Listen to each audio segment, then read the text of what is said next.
in some pain. You know, his back is bothering him, so you know, Ty is tough as nails, and for him to sit out a game, you know, it has to be something that's really, really bothering him.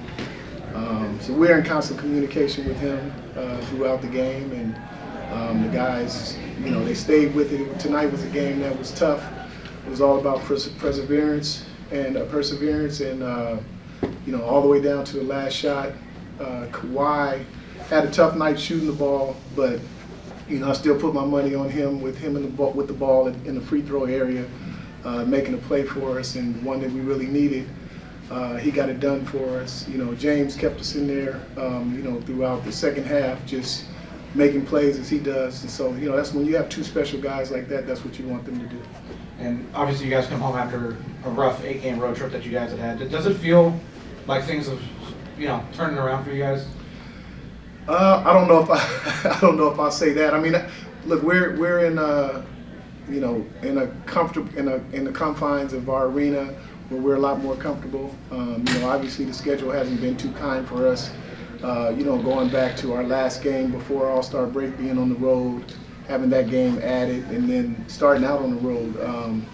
You know, but you know, and we got a couple of our key guys that are in our rotation down, but you know, we're finding a way to get it done. And like I said, tonight Kawhi was having a tough night. You know, he stayed with it. James held us in there. You know, and different guys stepped up at different times. Derek Jones made a big shot for us in the corner when we needed, and then we got the stops when we needed down the stretch. Brian, stopping Zach and DeRozan, two of the better closers in the league, not an easy task. How are you guys able just to contain them and make life difficult? I know they scored, but you guys still made life tough on them and other guys. Yeah, I mean, that's all that you could do. You know, obviously they are, you know, they are who they are for a reason. You know, those guys can score with the best of them. And as you said, they're two of the best finishers in the game. But, you know, we have to give credit to our guys on the defensive side too, particularly Chris Dunn, Derek Jones Jr., Kawhi, and even Amir Coffey, you know, during the minutes that he played tonight. They just made those guys work for everything that they got. And that's what you want to happen. You want, when you get to the fourth quarter and the crunch in the, you know, critical part of the game, hopefully some of that pressure, some of the different looks that they had to face, you know, will take its toll on them and wear them down. Because that's what teams do with us, with James. They send people up, pick him up, make him, you know, have to work, you know, all game long, and you know, it just came together for us, you know, in the right moment. So if you take over for Ty, you decide to go to overtime and play Kawhi 50 minutes that was going on?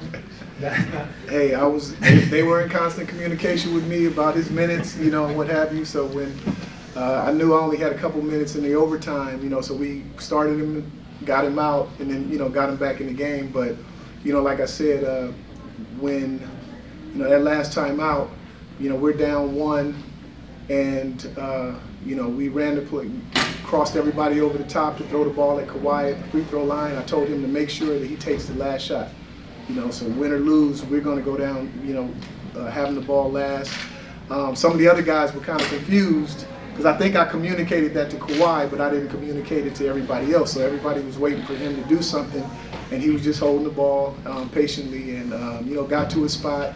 I wouldn't have expected a left hand, whatever you want to call that, but but he got it done, and I'm happy it went in. What does this win mean? You guys are fighting for playing spots, top six, all of those things going on? Yeah, I mean, you know, we can only control what, you know, what we do from this point on, and so, you know, Golden State is playing well. You know, there's some other teams that have fallen on hard times. You know, mainly Dallas, who, you know, with all the injuries that they have. You know, Minnesota starting to play a little better. So they're going to do what they're going to do. The games that we have a chance to, you know, control our own destiny. We have to win games that we're supposed to win, and you know, and not worry about that. I think that'll take care of itself. You know, once it gets down to that last week of the season, but just try to hold it down until we can get the other bodies back and healthy, and hopefully head into that situation, you know, strong and with a deep roster and rotation. Coach, with James playing so well, were there any thoughts of possibly going through him on that last shot? And then second question, with Kawhi, you know, how many guys do you see that can struggle through the night, you know, with their shooting, and then last second of the game so calmly going knock down this game with a shot? Yeah, it was tough. You know, I expected that they felt like, you know, the ball was going to go to James and he was going to make the play for us down the end, which he had, like I said, he had been holding us down, you know, pretty much all night. But it's just, you know, that's a compliment to him in terms of his selflessness. When I did diagram that play for Kawhi at the end, you know, he didn't hang his head or, you know, give me any bad body language.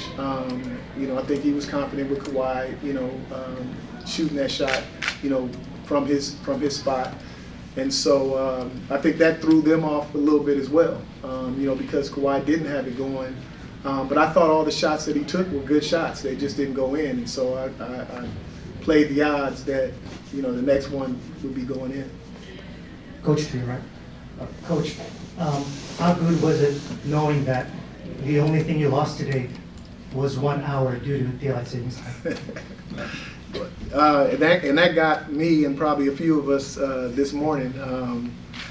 Yeah, I'm glad that that's the only thing we lost was the hour. You know, like I said, Sacramento, since their coaching change, you know, and the trade bringing Levine in there, seems like they've been recharged and rejuvenated.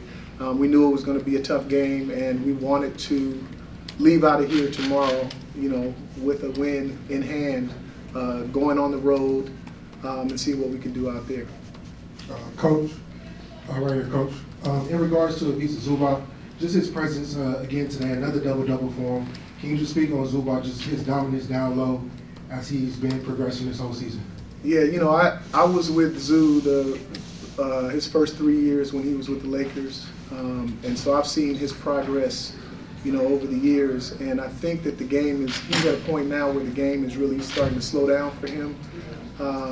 And his confidence is the highest that I've ever been, and I think the guys around him, their confidence in him is the highest it's ever been. You know, so they feel good when we go inside to him, and that's what we need. You know, is the more people that we can have that opposing teams have to scout for and you know, and try to prepare for and defend, it's better for us. It creates more spacing. That means it might be a different guy every night.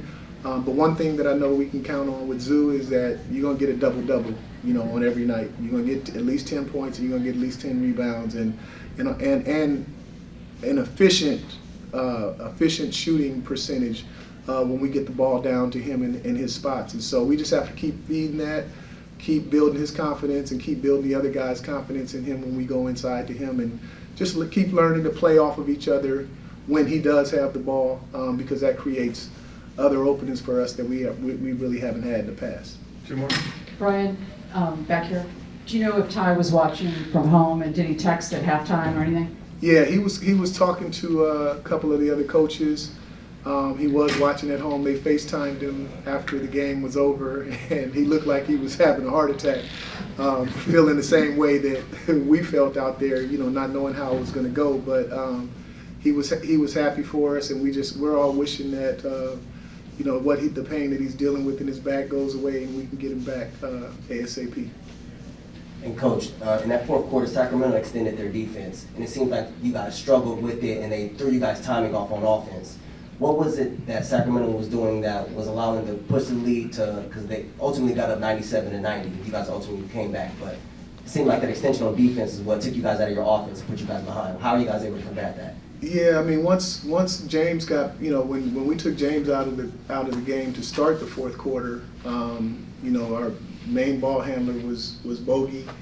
You know, Kawhi handled a little bit, but you know, like I said earlier, that's the team's all the team strategy is to try to wear James out. You know, they know that we're so dependent on him to run our offense, to score, to get everybody else involved. So they extended their defense. You know, fatigue set in a little bit. But, you know, to our guys' credit, they kept their poise when we got down 7. You know, said it was a lot of time left and don't try to get it all back at once. And they made critical plays when we needed to make them. They got critical stops when we needed to make those stops, and it all culminated in a victory. Thank you. Let's get ready for Hoop Jab.